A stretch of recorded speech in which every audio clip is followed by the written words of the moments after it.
This is the FCC Missoula podcast, part of the Studio Life Faith Formation programming at First Christian Church, Disciples of Christ in Missoula, Montana. This is your place to live, learn, love, and grow in your faith in Jesus Christ.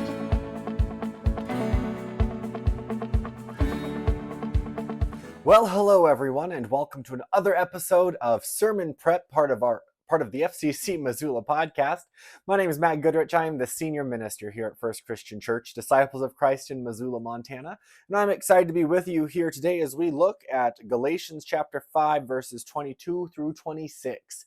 This episode is in preparation for our worship service this Sunday, October 22nd, where we'll be finishing up our sermon series, Sermon Time, where we're looking at the fruit of the Spirit. This is actually revisiting that first text that we looked at, which is in Galatians chapter 5, which is the text of the fruit of the Spirit that Paul is writing to the church in Galatia. So, as we're diving into this, as we're getting ready to learn more about what is going on here in Galatians chapter 5, let's start by looking at the background of the letter that Paul wrote to the churches in Galatia. Now, as I have used previously here on our podcast, I have several different resources I pull from. Several of them are ones that I've used in my seminary studies. For those who do not know, I'm still currently working on my Master of Divinity through Lexington Theological Seminary. So I'm currently a commissioned minister with the Christian Church, Disciples of Christ, seeking ordination once I finish that master's degree, hopefully in a year. That's probably way more than you ever really wanted to know about me, but might as well share where my background and knowledge is coming from. I'm still a very active student in the academic world and studying and learning more about Scripture. This is actually one of my favorite things about doing ministry. I shouldn't say it's not the favorite thing, but it is a lot of fun to me to be able to dive into the cultural and historical background on the Scriptures that we use to help us build and grow and form our faith. So, without further ado, let's dive into the background on the churches in Galatia. So this first one I'm pulling from a text that is called The Bible, an Introduction, written by Dr. Jerry Sumney. We're probably actually just going to intersperse that with Introduction to the New Testament by Dr. Raymond Brown. Those links will be, like the Amazon links will be in the show notes, as they have been with our previous episodes where we've used those resources. So this, some things that we need to think about as we're looking at this. So this book of the Bible called Galatians is actually a letter. It is written by Paul to specific people in a specific time.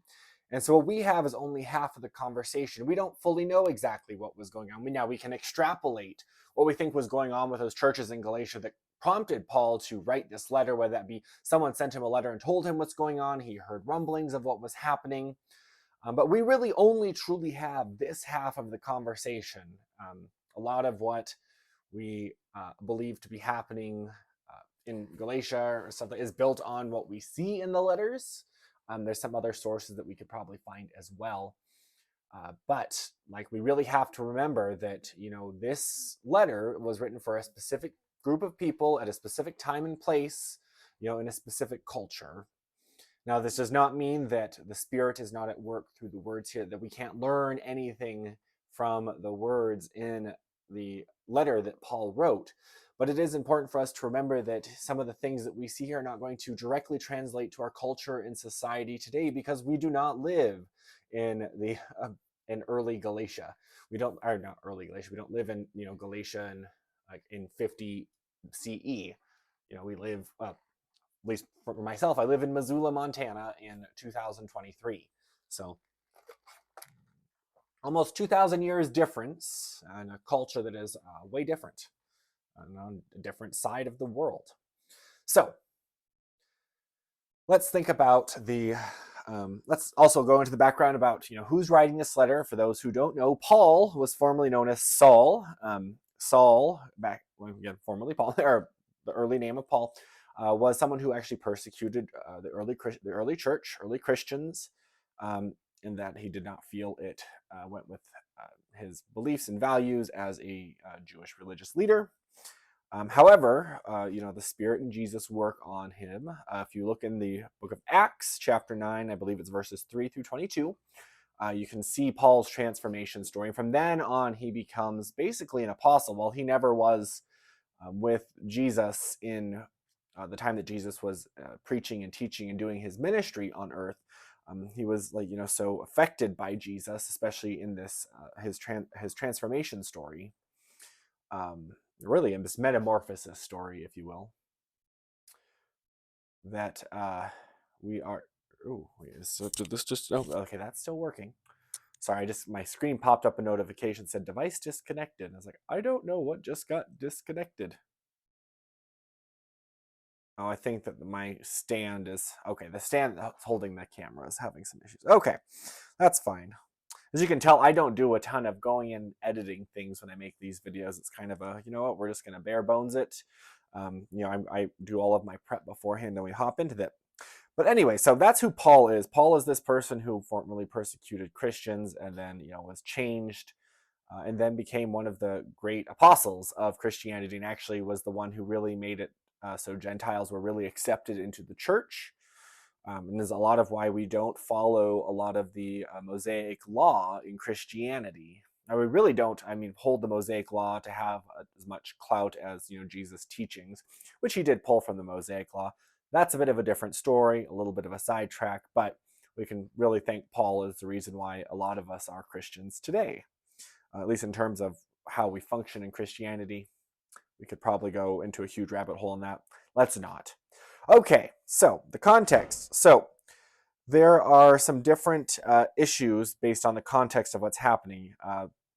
The biggest one that is the context of what we're looking at is the law of Moses. So whether or not the Gentiles were required to follow the law of Moses. That is kind of what the big picture thing is for this letter to the church in Galatia. And this discussion about the Gentiles and whether or not they have to follow the law has probably been going on for about 20-something years, because Galatians was written approximately between 54, 56 CE or AD, for those who like to use kind of the common understanding of those things. We use common era instead of AD. It is more scholarly, if you will. But so you're seeing this about 20-something years after the life and times of Jesus that we have this letter being written. And humans argue and discuss and fight over things all the time. So it's been going on for a while. So part of the big three things that is really kind of coming out of this discussion on whether or not the Gentiles are accepted into the church is talking about circumcision, holy days, and food practices. So for those who don't know, it is the Jewish custom to have that males be circumcised, they honor high holy days, and that they only eat certain types of food.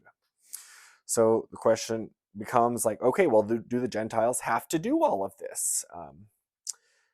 This is not quite sure, we're not quite sure who's advocating for all of this. We do understand and kind of extrapolate there are teachers that are going and teaching a lot of this. And Paul is really getting at the point that he's more concerned about the salvation of people and talking about how Jesus has fulfilled the law, or Jesus completes what the law is, and it's not about these things that people get so muddled up and concerned about. They're getting concerned on the wrong thing. And that the Gentiles themselves are also descendants of Abraham, because Abraham himself was not Jewish, did not follow all of these customs and practices. These had developed later on. And so he's really kind of getting to the point that, you don't really need to do all of this stuff to be a Christian, to have faith. And so that is the important thing to take from it, is that we are all supposed to be obedient to God and Jesus through our faith, and not through just checking boxes and saying, oh yes, we did this, we did this, we did this. Which probably makes you question some of the things I'm going to say up there, but not to get too muddled up. We'll get to that in a little bit, about talking about lists and checking things off and whatnot when it comes to this idea of the fruit of the Spirit, which is kind of a list. Let's see here. Where were we? So about these teachers. So, we have Paul is kind of arguing against what these teachers are teaching, saying that the Gentiles need to go through and do all of these things, the circumcision, holy days, and food laws. But the important thing to think about is quite often, these teachers or a lot of things have been villainized. They're trying to, they're trying to turn Christianity into full Judaism. And, honestly, this is kind of some of the roots of a lot of anti-Semitism, which is very sad and unfortunate, especially in remembering that, Jesus himself was Jewish, as were all of the disciples, as was Paul. They were all Jewish in their origin, in their teachings, and their foundations. And really, Christianity comes out of Judaism. Like, we shouldn't let these anti-Semitic things happen. The way that is kind of believed in what was going on here is, you have all these people who, Christianity is stemming out of Judaism. A lot of the early Christians were, started off Jewish, and we're still practicing Jews throughout their life. And so it would have been kind of the assumption. It's like, well, like, Jesus was Jewish, like, Jesus was Jewish, like, he preached on these Jewish texts. It would make sense that if you are going to follow Christianity, you need to do this as well. So there could be some argument about, who is Paul talking with? Who is, what are these different groups that are going on? Why are they talking about this stuff? And it probably really comes down to, it's like, well, this is, it's almost, the way that we talk about things at church, like, this is the way we've always done things. So kind of an idea that, humans really haven't changed in how they approach things. Just, our society event slowly changes over time, but we still at the core of things is like, no, that's how we've always done things. But that's that's kind of the fun little thing to pull right there.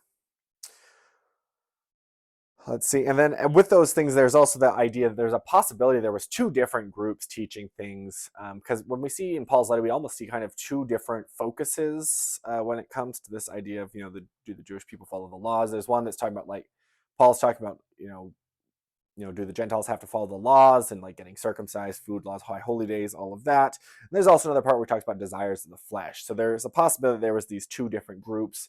One was talking about, like, okay, well, if you're going to be Christian, you have to, become Jewish. And then there's the other group that's like, well, now because we've been saved by grace, we go do whatever the heck you want. But that there's also the idea that maybe this was just something that stemmed out of those churches in Galatia when left on their own, as thinking, reflecting, building upon stuff. That's kind of where some things went.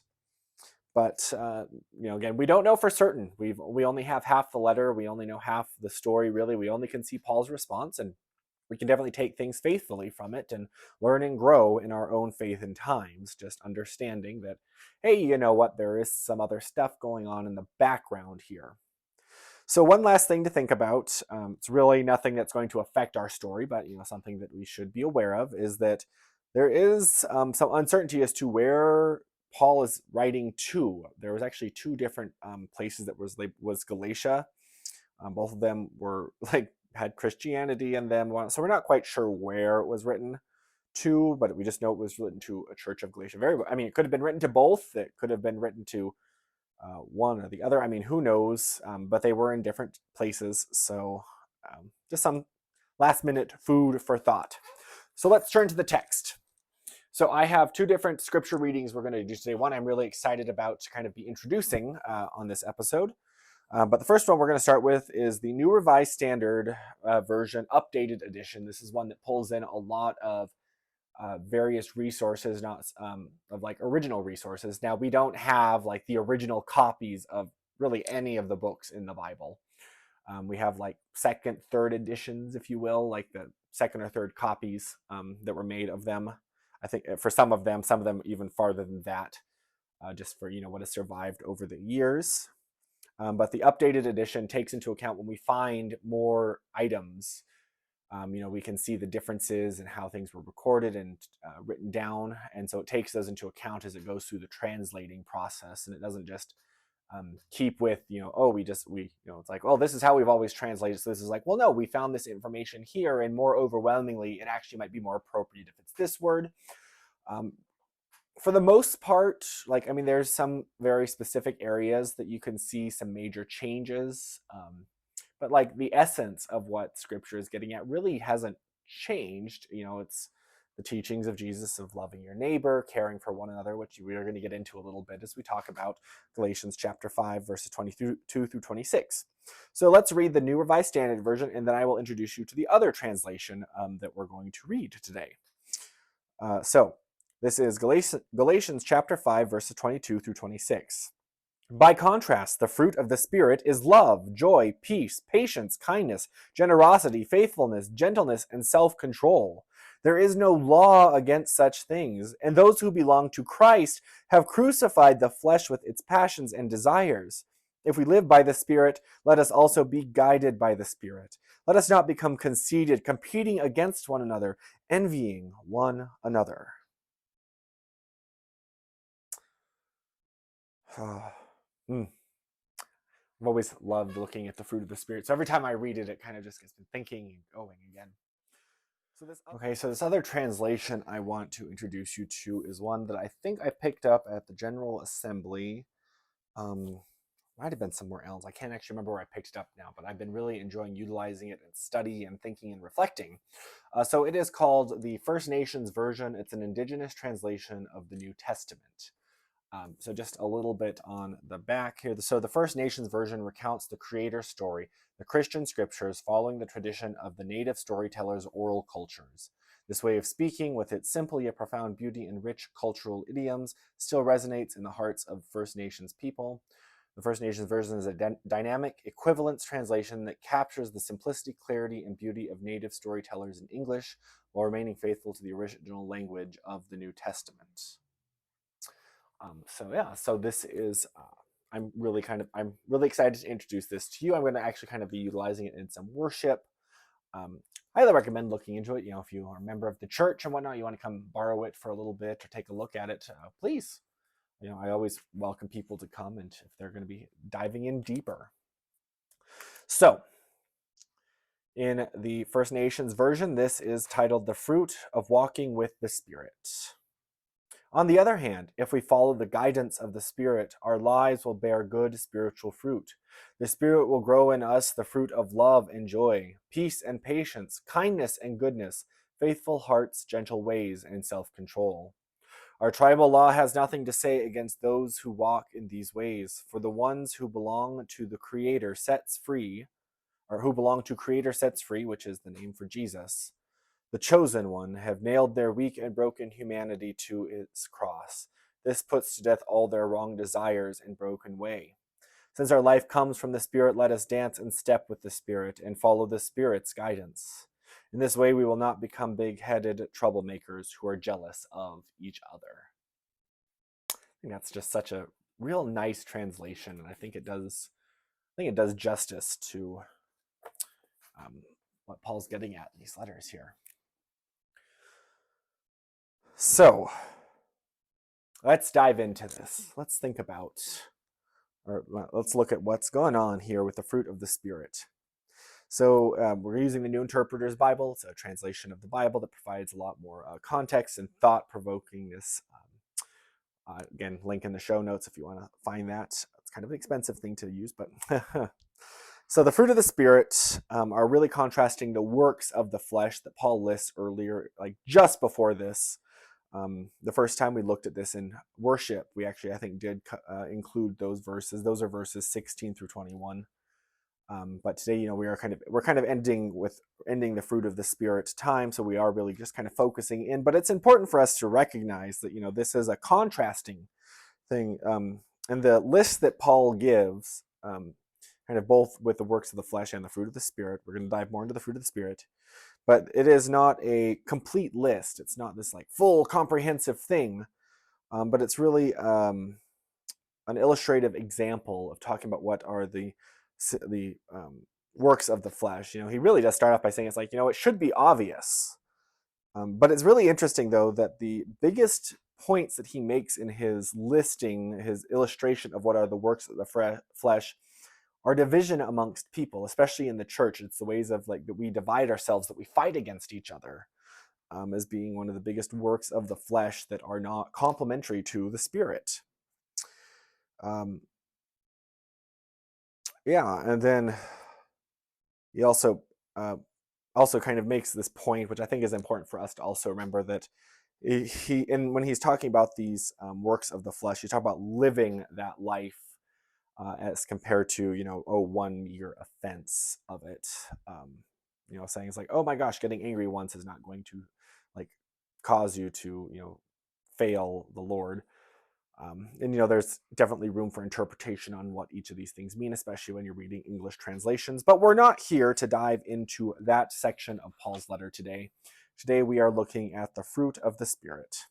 So again, the fruit of the Spirit itself are also illustrative. They are not a comprehensive, fully complete. The focus, again, is kind of thinking about the context of what Galatians is being written for. And there's this focus on a peaceful life and community building through the Spirit. We're kind of seeing throughout the letter that Paul has understood that, the church in Galatia isn't doing well. They have like fighting with one another and issues with one another. And so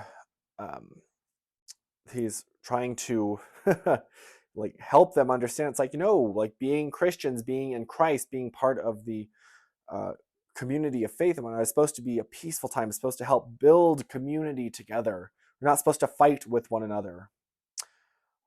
So again, it's illustrated of the life-givingness of the Spirit. And it's supposed to bring up this imagery of something that is like being harvested and shared amongst one another. Not something that we can, physically grow, but it is supposed to be organic through our faith and through God, that these fruit of the Spirit, this illustration of these things growing within us, become manifest or like come into being. So this list that Paul makes, these fruit of the Spirit, it starts with love, and it sets the tone for what a life of faith and community is about. It is about love. That's what we, as church for thousands of years, despite some of the horrible things that have been done in the name of faith and all that, like our message, like our faith really boils down and starts with love. That is the initial thing. We're called to love our enemies. We're called to love our neighbors. We're called to love God with all our heart, mind, soul, and strength. So we're setting the tone with love. A life in the Spirit, a life of faith, a life through Christ is supposed to start and have a strong foundation in love. And then Paul ends these things with self-control. It's supposed to lead to peaceful community, to a peaceful life, to a peaceful world. It is talking about the Spirit is bringing in peace. It is bringing in this idea that we aren't supposed to be greedy. If you really think about a lot of the turmoil that has happened throughout history, a lot of it kind of has to do with greed. It is it is from where we can't get along with each other. So, how much, even in our world today, how much of the issues that exist come from either greed or people being unwilling to accept that other people will look at something or view something different than they will? So, since 54 to 56 CE, and even before that, this has been talked about in our faith, in our way of living, and thinking about how that. Well, hey everyone, sorry, we're having some technical issues on the recording today. I'll try and do a little bit of editing to make this a smoother transition, but oh well. Okay, so let's see, where were we here? We were at, we'll just kind of go from no law against such things is kind of how that gets ended in there. This is, making a reference to how Gentiles could have been stated as being, they're lawless and yada, yada, yada, by not following the law, which Paul has been spending the entire letter kind of talking about. It's like, they don't really need to be doing that. You can also kind of see this sentiment in other letters that Paul is writing. But yeah, so it's, there is the law doesn't need to be these laws with these things. These fruit of the Spirit are the things that the Spirit is growing in us. That there is not, a law in the way of, in the law, in the Mosaic law, about doing these things.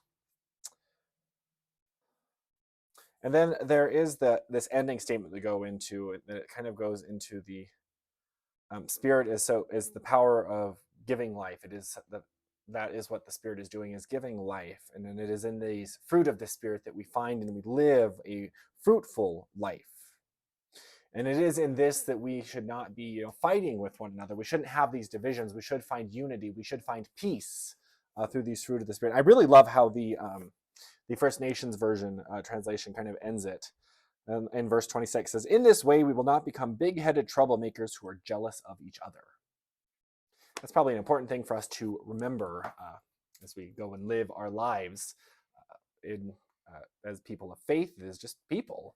Don't let our big-headedness get between us and caring for one another and loving one another. And now I do want to pull one more thing today, and we're going to be talking about the moral teachings of Paul. It's actually a book called The Moral Teachings of Paul. Hold on, where did I put that book? There it is. It is written by Victor Paul Furnish. This is the third edition I have right here. If you're watching the video, you can see me holding it there. I'll link it in the video description or in the podcast description.